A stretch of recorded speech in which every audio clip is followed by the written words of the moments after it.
welcome everyone to another week of Off the Lips. We are super excited. This is the first one of June, and I'm very excited to be introducing Tristan Pawson today. He is someone who is very passionate about cryptocurrencies, and not why you should buy them, but why he thinks that they are important. And to be very honest, I'm not exactly sure what he does, but he's here to tell us today. And yeah, if you guys have any questions, we'll open up the floor at the end, and then you are more than welcome to ask them. But yeah, Tristan, take it away. Cool. Hey guys, I'm going to play a video. There's the audio. We didn't do an audio check, but I'm going to play a video. Sick. And let's see if there's audio. There's no audio. Okay. So that's fine. That's okay. That's okay. I'll leave that going, and then you're going to see something weird at the end. Don't worry. Cool, guys. So 6 years ago, I was working at Amazon as a chat agent, and I was gaming 70 hours a week. Then I heard the Lord tell me to sell my PC, and now nobody understands what I do. I do not work for Bitcoin. So what I do, I'm going to get into in a moment, but I need a volunteer. I need somebody to come do something with me for 2 seconds. Who's that? All right. Okay, I need you to just confirm that you're okay with this. Sorry guys, give me a moment.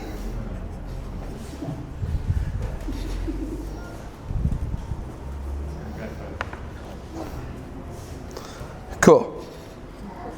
Are you okay with this? Yeah. You're okay with this? Mm-hmm. Okay. What I want you to do quickly is I want you to, you can just give this to as many people in the room as you want. Let's see if we get through everyone, I don't know. But they're going to take it. And what you guys are all going to do, you're going to look at this paper. I want you to write the exact same thing on this paper, okay? So you're going to write the exact same thing that you see on this paper, and then we'll get to that later. Okay, so you're going to just give this. So I have to. You happy with this? Are you happy with what I've said here? Yeah. Cool. What do I give you? You're gonna hand this paper around, and then they have to write it down on their own paper. Okay. So take a paper and then pass it on and write down the exact same thing you see. Okay. So, wait, I'll put my phone. Cool, guys. So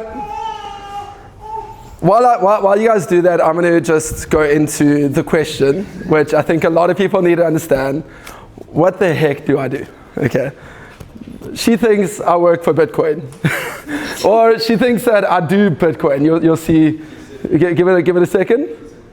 Bitcoin. There it is. So that is my stepmother, and my point is, most of my family do not understand what I do. Most of my friends do not understand what I do, and it doesn't matter what I do. But what I do want to show is why I think what I do is exciting and what it means for you and everyone here. Okay, I'm going to close that because that doesn't matter.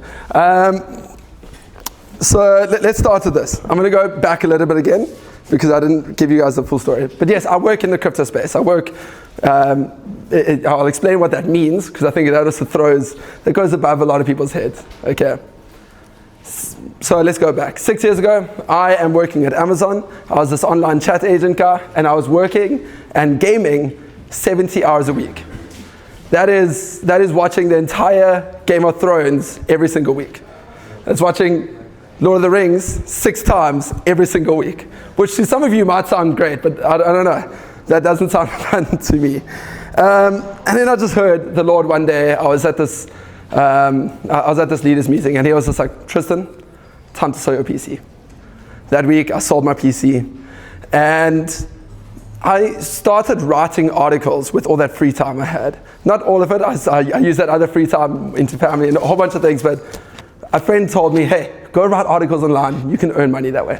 And so I did. I started writing about gaming. I mean, that was half of everything I knew. And it very quickly turned into the space where I was still working at Amazon at the time, and I had a friend at Amazon that introduced, well, we were speaking about Dogecoin. Who has heard of Dogecoin? Yeah? Dogecoin is, that's on my shirt. Dogecoin is a meme coin. It's a cryptocurrency that has no value and it actually does not matter. And that was the whole point of that cryptocurrency. But I'm not trying to explain to you what Dogecoin is. I'm not here to sell any cryptocurrency to any of you. What I want to do is explain what I learned as I started writing about crypto. Because when I bought into Dogecoin, I made some money, I was like, awesome, I want to get into the crypto business. And I found somebody who posted something online. They needed somebody to write about their cryptocurrency business, and this was on Reddit, okay? So I messaged there, and they didn't get back to me because I was not qualified. But somebody did message me, a guy named Dane. And long story short, he ran a marketing agency in the crypto space. So I started writing articles for him. He hired me for $1,000 a month. I was managing chats and writing about crypto. I'm going to get to exactly what I do, don't worry. Very quickly, he realized I'm good with people. I'm good with dealing one-on-one with people, dealing with problems, and essentially I was good with helping clients feel comfortable in working with us. So he sent me to this conference. I went to Johannesburg, and he expected nothing from it, but I came back and I got him a client. So he's like, okay, Tristan, I like that, we're going to do this more. So then he sends me to South Korea, to Singapore, and to the Philippines. Okay, this is 2022. And this is now what I really want to get into with you guys. When I went over the seas, I learned a lot more about what cryptocurrency is. How far are we with these papers? Okay, Karen.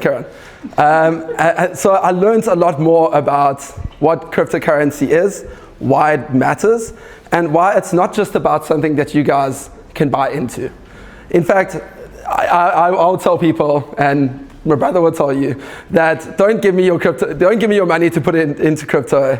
I will lose it. I'm not a good investor, and I'm not here to tell you to get invested. But the technology and the reason that cryptocurrencies, or what we call the blockchain world, which is what Bitcoin has brought, matters, is because it's going to come into your life one way or another.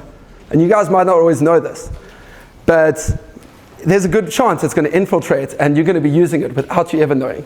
And that's amazing. But when I joined, it was still very clunky.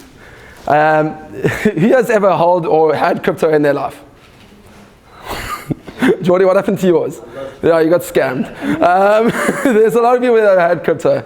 But if you've used crypto to the way that it's meant to be used, so outside of just putting it in an exchange, you will realize that it's actually it's not a user-friendly system. It's a way that it's actually quite difficult. There's a lot of brokenness in like making it available to anyone to use. And so, okay, I'm gonna Ruth, after you go there, I'm sorry to the people that haven't got it, but that's okay, that's perfect for the test. And so I started finding out about cryptocurrencies that were solving issues in the world that we actually live in a way that has nothing to do with the money that you put into it. So, Ruth, you got that, okay. Everyone, you can keep your paper there. Yay. Awesome, I have one over here. Oh, can I take that? So what I'm going to do is I'm going to do a bit of a presentation, yeah.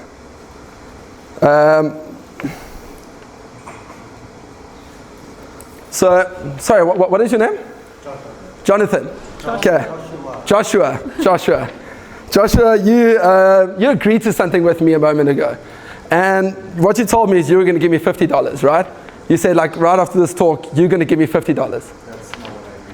That's not what I agreed to. That's what I wrote down. Yeah, but this isn't a magic trick. What does it say? Give me $50. It says give me $50, and you all saw he agreed, right? No, well, I don't know. You wrote down. What did it say? You're going to give me 80 rand. I'm not going to give you 80 rand. Why would I do that? Well, so what did I agree to over here? Okay, tell me, what did I agree to? You agreed to give me 50 rand. I agreed to give him 80 rand. Okay, and you guys should all have a piece of paper. I don't know if you guys kept the paper. Maybe you were meant to. That's fine. Well, you guys should all have. Everyone that did it would have a copy of the paper to say, hey, I'm going to give him 80 rand. And this is where blockchain technology, and this is technically what happens on all the sides that you can't see, is when I give it to him, you get a copy, you get a copy, you get a copy, you get a copy, you get a copy. Not like Oprah Winfrey. And so what that means is when I came here and I said, hey, he's going to give me $50, Well, you guys were like, whoa, that's actually not what was said. And what that's the original use case of cryptocurrency. But let me show you a real world area that has actually already been used. In Romania, in Thailand, in South Korea, and in some states in America, they've implemented it in some way. Elections. When you go and click your button on who you vote for, that moment it gets put onto the blockchain. It's like you can think of it as a spreadsheet, but everyone has a copy of that spreadsheet. And if I were to go try and change something, you guys can all see because you have a copy already. And so if we run an election, we don't have to worry about whether somebody is changing your votes. We don't have to worry about if somebody has put in a whole bunch of random votes that don't actually exist, because it is all put and visible to everyone all at once. So we've had countries that have run elections to get their president, and we've also known who that president is by that night. Now, I don't know, in America it takes like a month. In South Africa it takes, I don't know, probably a month-ish as well, because we do all these hand counting, and there's always stories about distrust. You can think of the blockchain technology or the Web3 world. Imagine it's like a constitution. Okay, we have the South African constitution. You can write the exact rules on how things must work. And it doesn't matter whether you're rich, whether you're poor, we all have to follow those exact rules. There is no way around it. The best thing you can do maybe is find a loophole in those rules, and then you get to use it for your advantage. But hopefully if we've done our due diligence right, and hopefully if people like Reno, who's here, does his due diligence right, he will stop us from finding those loopholes, right? He's drinking his coffee. And so there's some really cool different use cases, but obviously elections is one of those examples. Buying tickets. Okay, we love, let's say CompuTicket, or around the world we have Ticketmaster. If you buy a ticket, well, now there's a way to prove that you are the actual owner of that ticket. And so nobody can try copy your ticket because you can prove that you own it. And if they were, basically it's a way that brings transparency into this world. A transparency maybe that a lot of bigger players around the world, a lot of governments or so on would not be excited about, but something that you guys should all be excited about.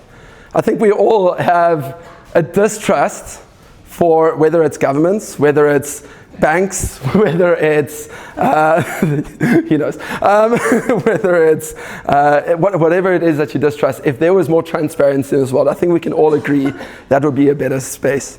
And so what I found when I started traveling around the world, and I've been so grateful and so blessed to go to a lot of countries, to all these conferences, to meet with thousands of people creating new blockchain-based businesses, ones that use blockchain technology or cryptocurrency as a way to make that business an actual improved way of doing things. But the issue until now has been, it's been clunky, it's been hard, it's been difficult to use, it's not user-friendly. If I try to get my gran to do something and it was this blockchain-based platform, I promise you she would not know what to do.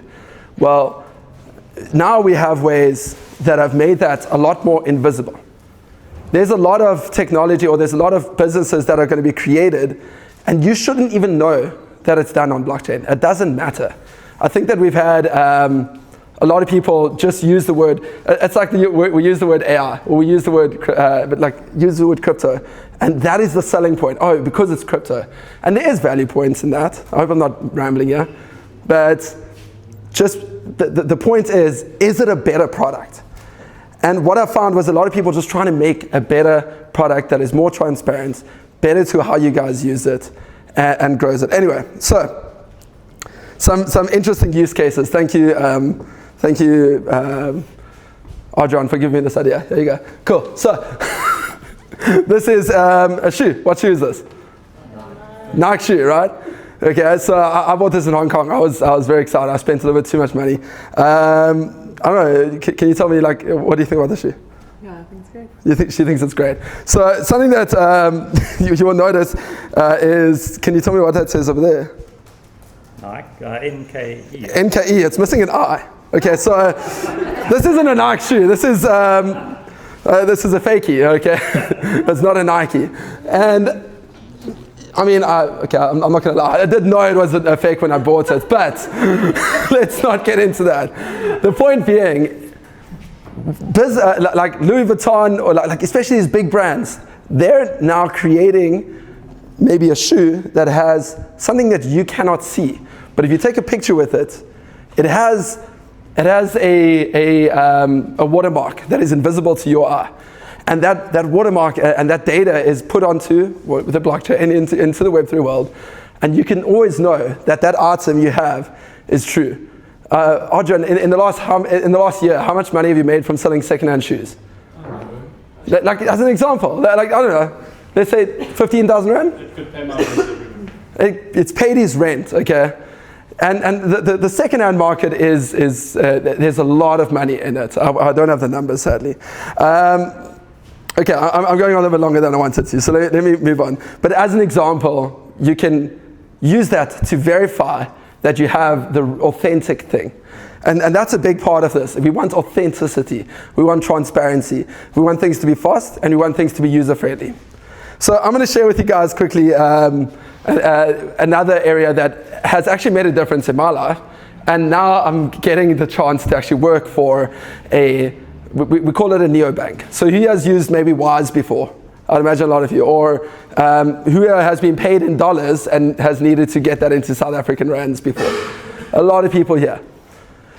Here's the sad reality. If you get paid $1,000, currently Wise will take, they're going to take, on average, if you just transfer it into your bank, let's say $15, okay?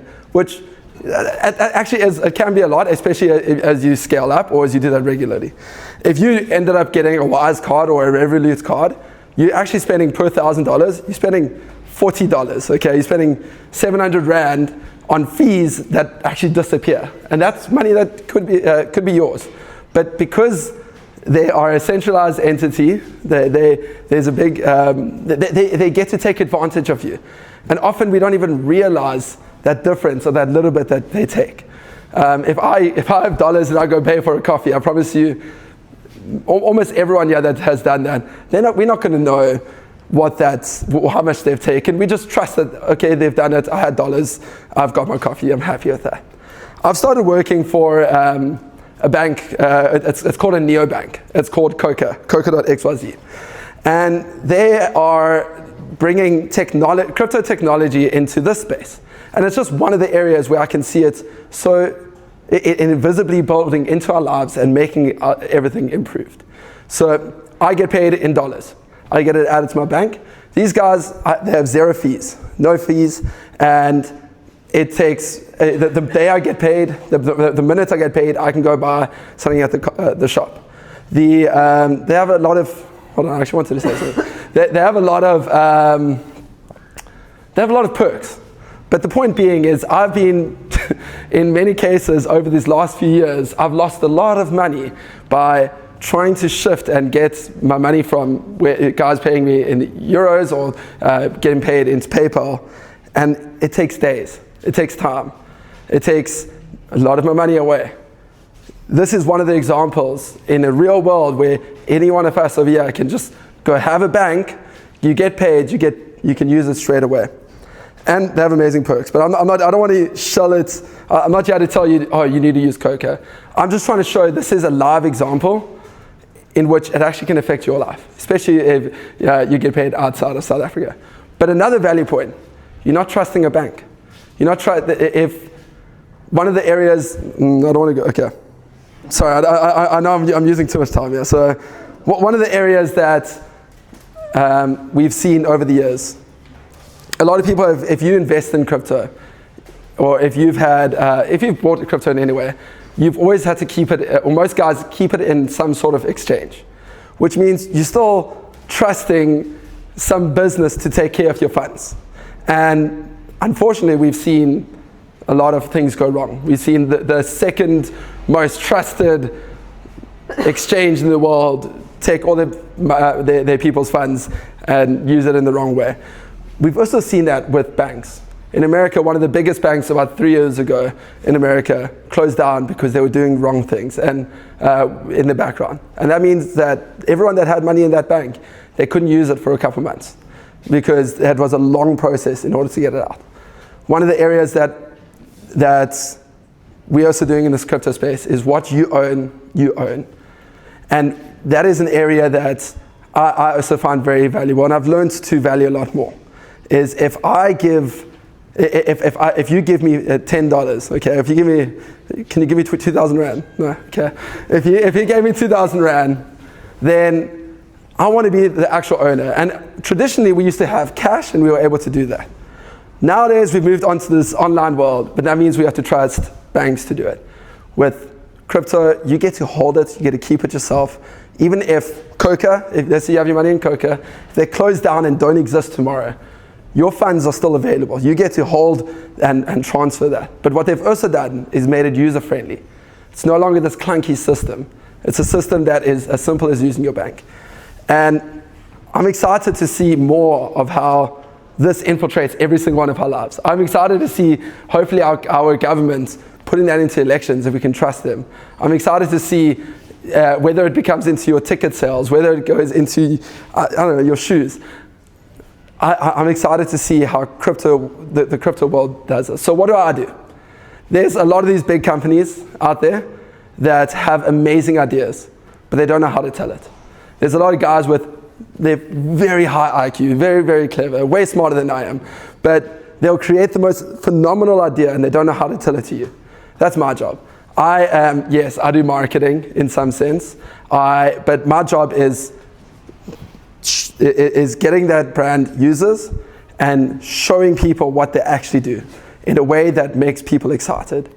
And I've been doing this for 6 years and I'm still not good at it, but I'm getting better. Thank you guys for coming for my TED Talk. Off the lips. Stay up here. I have to stay up. Okay, All right, any cool. questions? Sorry, Tristan is not free to run away yet. Okay, cool, guys. I think that was a very interesting talk, and I'm sure a lot of people's minds are going. If anyone has a question, does anyone have a question for Tristan? Then I'll hand you the microphone. Ooh. G-Man. Are you saying we don't have to pay a tax anymore? I am not saying that. I'm not saying that out loud. Anyone else got a question? Tristan, how does it work, obviously, with tax? Like, if you're getting paid in that wallet? Like, according to South African laws, you have to declare it yourself personally. Yeah. Might be a silly question because my brain a little. So Coca, for example, would you get a Coca account?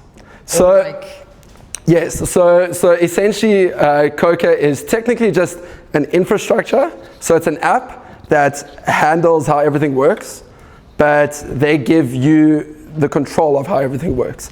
And so yes, you create a Coca account and then you pay your money. And then you can deposit your money. So like you deposit crypto. Regular monies. So whether it's crypto, so very soon South Africans should be able to deposit rands into it. And currently we can't do that. But maybe you can deposit euros or dollars. Okay, that's and what's important is the fact that you're not giving the money to them. You are putting the money into your own personal account, but you're allowing them to facilitate how it can be used. But if they disappear, that money still stays in your possession. Does that explain? Hopefully that's... I still don't think I actually understand what cryptocurrency is, to be honest. Yeah, but that's like a whole nother talk. So, yeah, okay.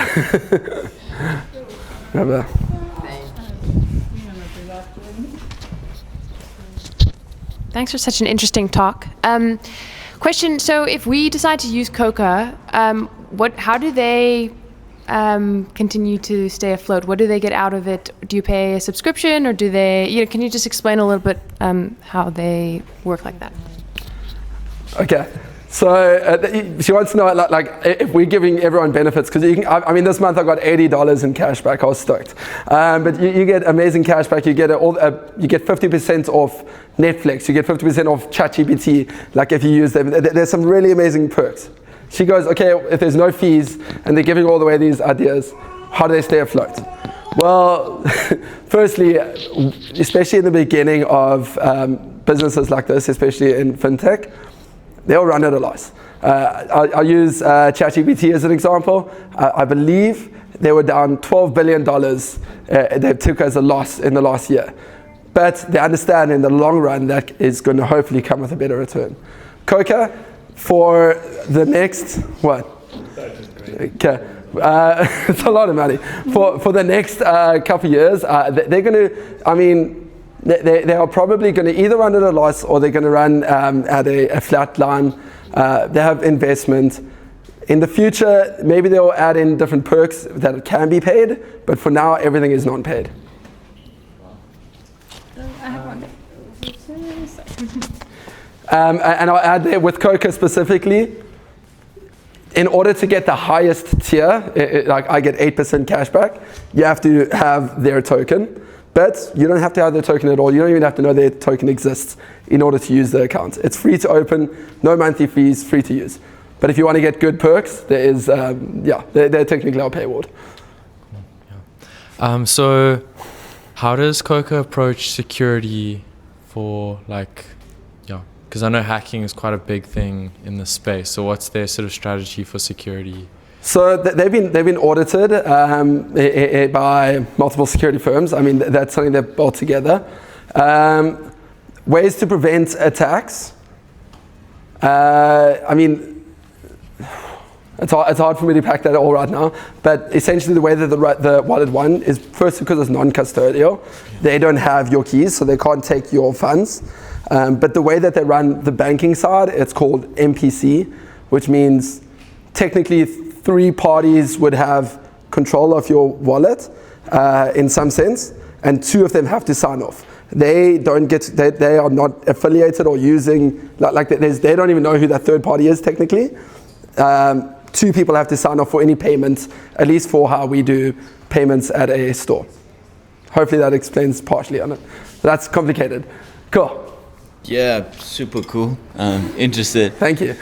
So this is more retail focused, correct? Not yes. corporate. So Coca originated in some sense from something called Wirex, which was a B2B, so they were offering businesses card payments since 2015. So they're Visa-backed. A Visa bank card. Okay. Coca in the last 3 years has now offered everyone here you can have your own Visa bank card.